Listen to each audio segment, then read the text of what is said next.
Hello Aries, Sun, Moon, Rising, and Venus signs. Kamusta po kayo? Sana po ay nasa mabuti kayong kalagayan. Welcome back po sa Star Tarot.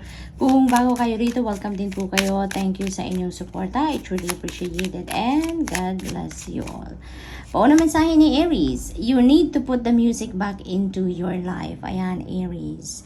Maaring maaring nagkaroon kayo ng distance ngayon, no? Ng disconnect sa music. Maaring in the past talagang siguro sobrang hilig ninyong makinig sa music, or maaring musician kayo, nagtutugtog kayo, maaring nagsusulat kayo ng kanta, yung mga ganun ba, no?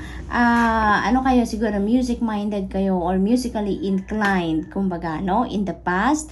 Pero for some reason, maaring nagkaroon kayo ng slight na disconnect sa music, no? Kaya ngayon, inimbitahan kayo ng yung mga angels ngayon, ng spirit, na kailangan na ninyong ibalik yung music, no? Yung musika sa buhay ninyo, no? Maaring kailangan ninyo ngayon ng inspiration, kailangan ninyo ng mangpupukaw, no? Ng pupukaw sa inyong damdamin, yung ganun ba? Yung mag-reignite ng inyong passion, because maybe music has been what you love to do, no? Before. So maaring yun ang passion ninyo, at ngayon, no, kailangan na ninyong ibalik yan sa buhay ninyo, no? What else? We have family is everything. Always make sure you acknowledge this. Yan. Kailangan nating alalahanin na family is everything. Ano man ang marating natin sa buhay, saan man tayo makarating, ano man ang maging sitwasyon natin sa buhay, we always go back to our family. 'Di ba? Family is family. Ano man ang mangyari sa atin, sa buhay natin along life's journey, family is talagang yun ang nasa natin, ang nasa core natin, 'di ba? Lagi pa rin tayong sumasandal sa ating pamilya, lagi pa rin tayong bumabalik sa pamilya, yung ganon, no? So what else for Aries? We have 6 of Pentacles. Ayan, generosity energy is on your horizon, Aries, no? Yung generosity energy is a cycle, no? Alam naman nating lahat yan, na sometimes tayo yung nagbibigay, tayo yung nag-o-offer ng tulong, tayo yung nag-share ng kung ano ang meron tayong blessings, no? And sometimes din, no, tayo din yung kailangang humingi ng tulong, or tayo din naman yung kailangang mag-receive ng support or ng tulong ng iba, no? At maaring sa pagkakataong ito, some of you are going to receive something, and kung ano man ang marireceive ninyong biyaya, kung ano man ang marireceive ninyong tulong or support from other people in any form, no, feels like you are still going to to get some of it, no, to put aside para may maitulong pa rin kayo sa iba, no? Kasi parang nasa DNA din ninyo yan, Aries, no, ang pagiging matulungin, no? Even if receiver kayo at some point, no, ng tulong ng iba, no, you are going to make sure na meron pa rin kayong parte ng kung ano man tulong o support or biyaya na natanggap ninyo, na ibibigay ninyo sa iba, no? So parang ganun ang sitwasyon ng iba sa inyo dito sa ngayon. So what else? We have the Lover's energy. Ayan. So ang iba sa inyo ngayon, Aries, time for falling in love, no? Maaring ngayon ang panahon para yung parang romance is in the air, love is in the air for some of you. Kasi maaring yun ang focus ngayon ng iba sa inyo, Aries, no? Maaring ang iba sa inyo ngayon is maybe ikakasal na, maaring nagpaplano na kayo ng pagpapakasal, or maaring you are already preparing, no, for your wedding. Maaring ganun ang ganap ng iba, kasi maaring na-engage na din ang iba, maaring din na mai-engage pa lang ang iba sa inyo, maaring may marriage proposal na dito na matatanggap din ang iba. Maaari din ang iba naman sa inyo, if you are still single, no, maaari ngayon nyo din makilala, no, yung twin flame ninyo, yung soulmate ninyo, yung potential na maging partner ninyo for life, no? So maaring may mga ganong sitwasyon dito ang iba. This is also about commitment, no? Maybe you are committing yourself to someone talaga sa ngayon. So love connection, no, very imminent dito yung bagong love connection na maaring mabuo between you and another person. Maaring bagong kakilala ninyo ito, or maaari din naman na dati na ninyong kakilala, nasa circle na ninyo, maaring meron na talaga talagang nanliligaw sa inyo, no? And you are going to commit, no? To that person na. So, what else? We have the High Priestess. Ayan. So, you know what? Dito, Aries, no? Parang, this is an important decision din, no? Siguro, talaga para sa iba sa inyo.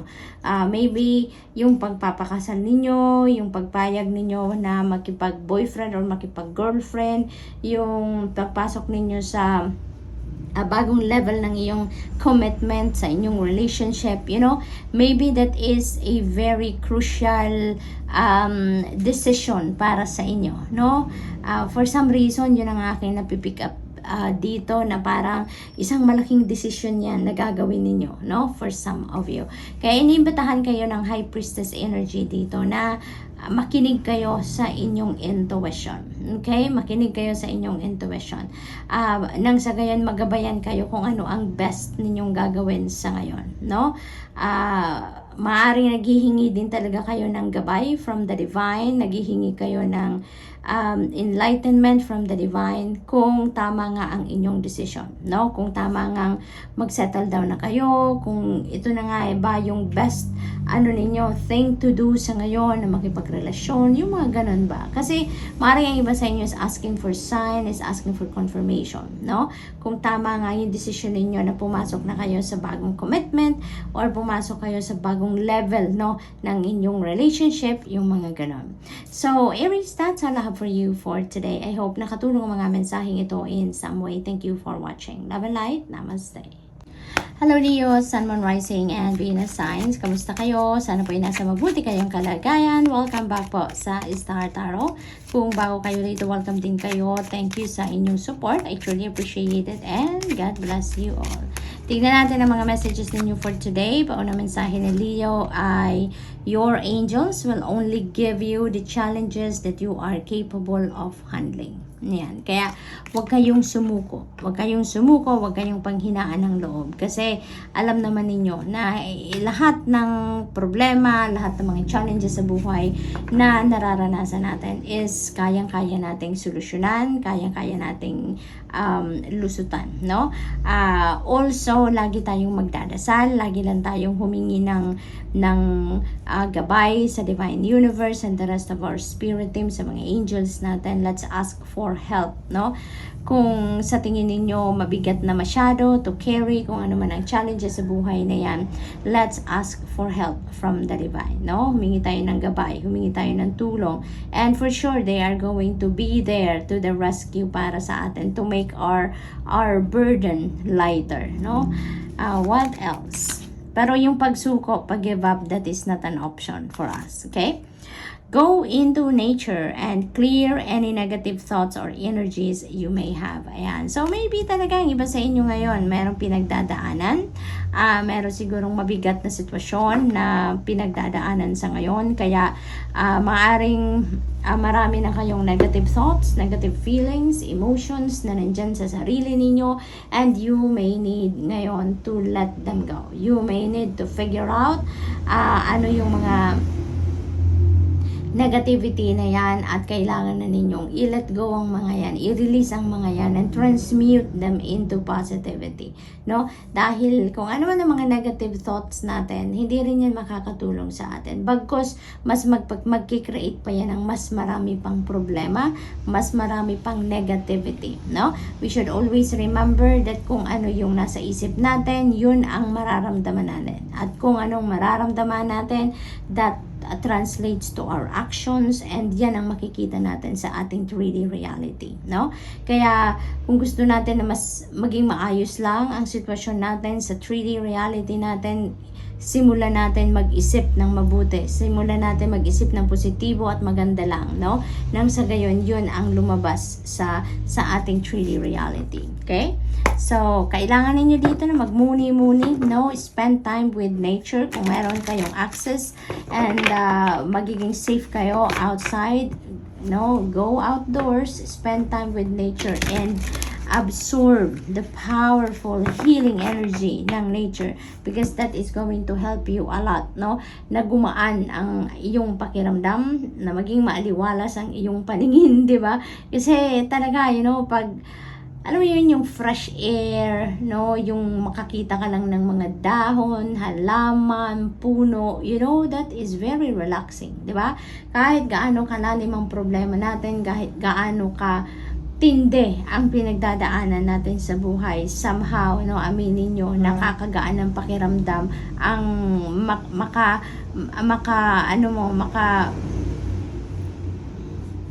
makakita ka ng elements of nature.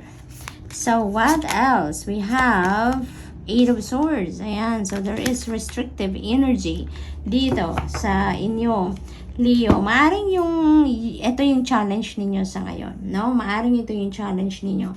Kasi siguro literal ito na may tao or situation na nagre-restrict sa inyo, nagko-control sa inyo to do whatever you want to do, no? Maaring hindi kayo malaya, no, na maging kayo. Maaring ganoon. Maaring someone else is deciding for yourself. Maaring someone else is running your life, no?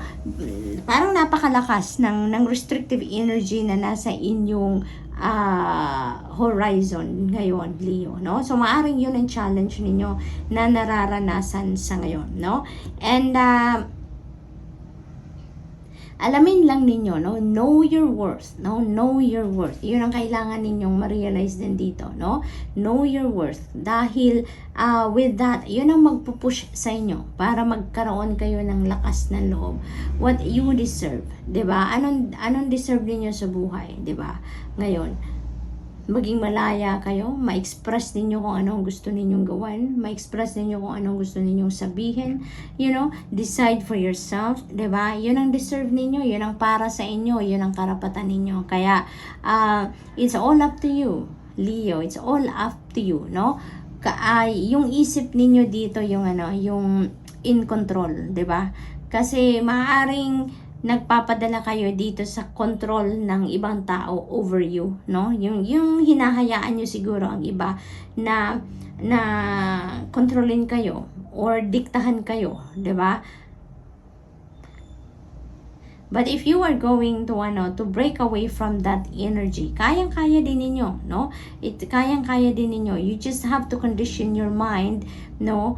Iisipin ninyo na kaya nyo yan, deserve niyo maging malaya, karapatan ninyong maging malaya, 'di ba? Decide for yourself, yung ganon. Kaya it's all up to you dito, no, Leo? If you are going to decide to break away from this restrictive energy, of course you can, no? Of course you can. Kailangan ninyong tandaan yan na kapag nagdesisyon kayo, makakaya ninyo, magagawa ninyo, go for it. So ask for help, no? Ask for help. Mag-pray kayo sa mga guardian angels ninyo na tulungan kayong lumakas ang inyong kalooban, bigyan kayo ng enlightenment, nang sa gayon maisip ninyo ang tama, maisip ninyo ang tamang gawin ninyo, no?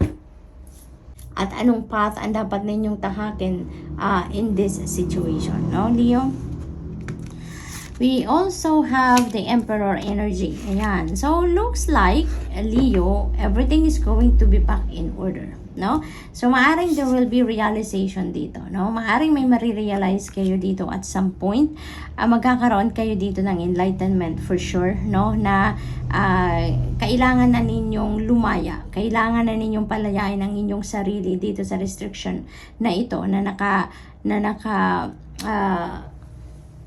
palibot sa inyo, no? Kasi si Emperor energy, yung order will be back in your life, yung system, babalik na kayo sa dati ninyong sistema, yung ganun. Kasi maaari talaga na at some point may distraction dito na nangyari, no, sa inyo.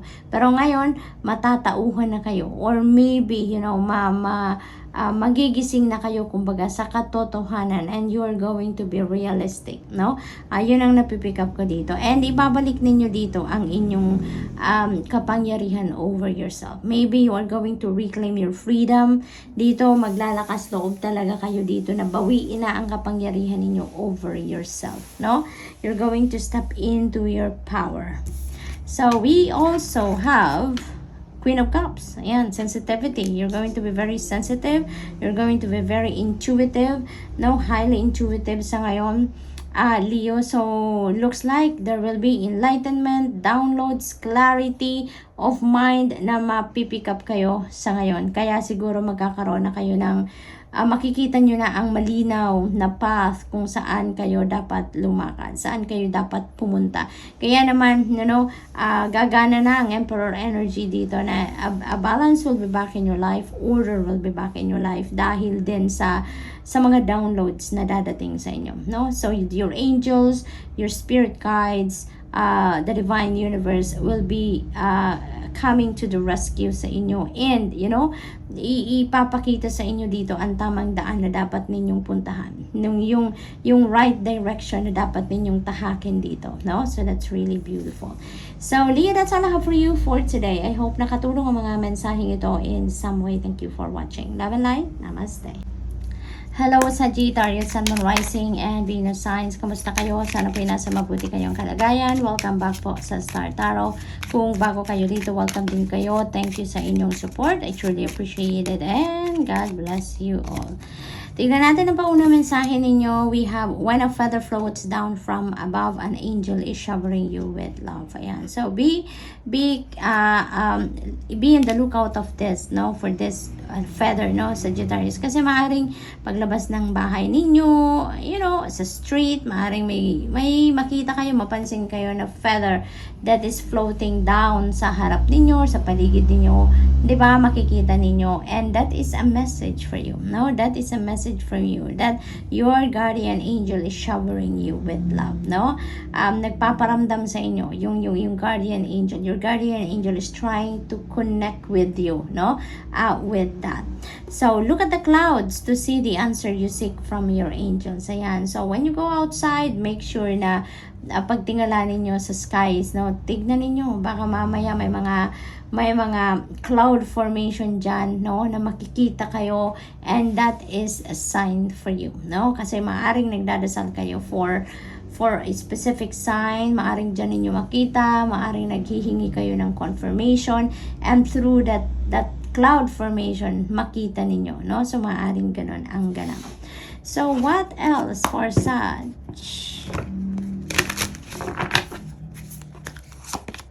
Eight of Cups, napakaganda. Departure, maaring may travel ang iba sa inyo dito, no? Maaring may travel ang iba sa inyo dito, maaring papunta kayo somewhere, maaring may relocation ang iba sa inyo, maaring merong business appointment, maaring may travel related to business or work, maaring mga ganon ang ganap for some of you.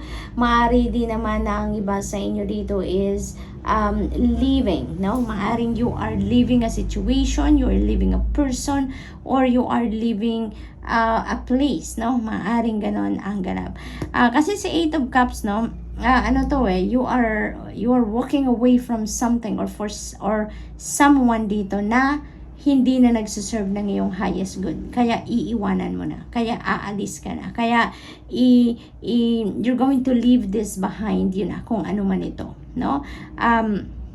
Kung saan man kayo manggagaling, kung ano man ang sitwasyon ninyo sa ngayon, Sagittarius, you are not feeling the same thing na feel ninyo dito before. Kasi maaaring sitwasyon nito na before naging masaya kayo dito, you felt loved, you felt respected, you felt contentment dito, yung ganon. Pero nag-iiba ang lahat, 'di ba? Time changes, people evolve, situation do evolve as well. So maaring ganun ang nangyari dito, no? Maaring nag-evolve ang lahat, including you, no? Iba na ngayon yung gusto ninyo, iba na ngayon yung parameters ninyo, iba na ngayon yung mga criteria ninyo for something, for a specific thing. Kaya merong pagbabago kayong mararamdaman dito, and ang mararamdaman ninyo dito, Sagittarius, for some of you is to look for something else, to look for somewhere else, a different avenue wherein mararamdaman ninyo yung dati ninyong naramdaman dito, no? Na masaya kayo, contented kayo, yung ganun ba, no? Respetado kayo, yung ganun. So kasi ngayon hindi na yun ang nararamdaman ninyo, kaya you are going to decide to leave, no? And you are going somewhere, no? You're going to a different place na ngayon na alam ninyo na there is a room there for advancement, there's a room there for growth, there's a room there for you to even more to be even more happier, at saka yung maging maramdaman ninyo muli ang contentment, no? That is where you are heading, no? Sa ngayon. So, you're heading towards happiness, definitely. Contentment, happiness, yon ang pupuntahan ninyo sa ngayon. With Four of Pentacles dito, maybe, no? This is about also money, maaari din na ganon. Maaring ang sitwasyon naman ninyo dito pagdating sa kaperahan is hindi din naman ninyo makontrol yung paghawak ninyo sa pera ninyo, no? Hindi ninyo makontrol ngayon ang takbo ng inyong kaperahan. So maaring gastos din kayo ng gastos, no? Hindi kayo nagpa-budget, maaring ganon, or maaring nakapag-budget kayo, gumawa kayo ng budget plan pero hindi ninyo nasusunod, maaring ganon, no? Maaring may extremes dito, extremes. It's either super gastos kayo or super save naman kayo. So this is asking for balance, no? This is asking for balance for some of you, no? Na kontrolin ninyo ang flow, no? Yung flow of money ninyo. Try to control it in a way na alam ninyong kung kailangan pagkagastusan, at then at the same time meron pa rin kayong maitatabi, no, na savings, no, or for something else na kailangang paghandaan, 'di ba? May mga ganon siguro ang ganap dito for some of you. May napipick up din ako kanina pa, no? Na dito siguro sa 8 of Cups, ang ibang sitwasyon ng iba sa inyo, maybe you are controlled, no, by someone or by a situation dito. Kaya feeling ninyo hindi na kayo malaya, no? Hindi kayo malaya na maging kayo. Hindi na kayo malaya na maging ma-express ninyo yung gusto ninyo, magawa ninyo ang gusto ninyo, yung mga ganon. Kaya feeling ninyo suffocated na kayo sa sitwasyon na to. That's why you're going to move away from that situation, no? Kaya naman magmo-move on na kayo dito. So what else for Sag? We have Queen of Cups. Ayan. So Sag, you are going to be dito, highly intuitive, highly sensitive around this time. Kasi maraming downloads ang maaring dumating sa inyo ngayon. Maaring nagdadasal talaga kayo ng guidance, nagdadasal kayo na gabayan kayo ng Panginoon, gabayan kayo ng mga angels ninyo kung saan kayo dapat pumunta, anong dapat ninyong maging desisyon, you know, something like that. Kaya it's all up to you as well to access the messages or yung mga kasagutan sa inyong mga dasal by listening to your intuition. So yun ang message sa inyo dito ni Queen of Cups. Listen to your intuition and follow what your intuition is telling you. Okay? So Sag, that's all I have for you for today. I hope nakatulong ang mga mensaheng ito in some way. Thank you for watching. Love and light. Namaste.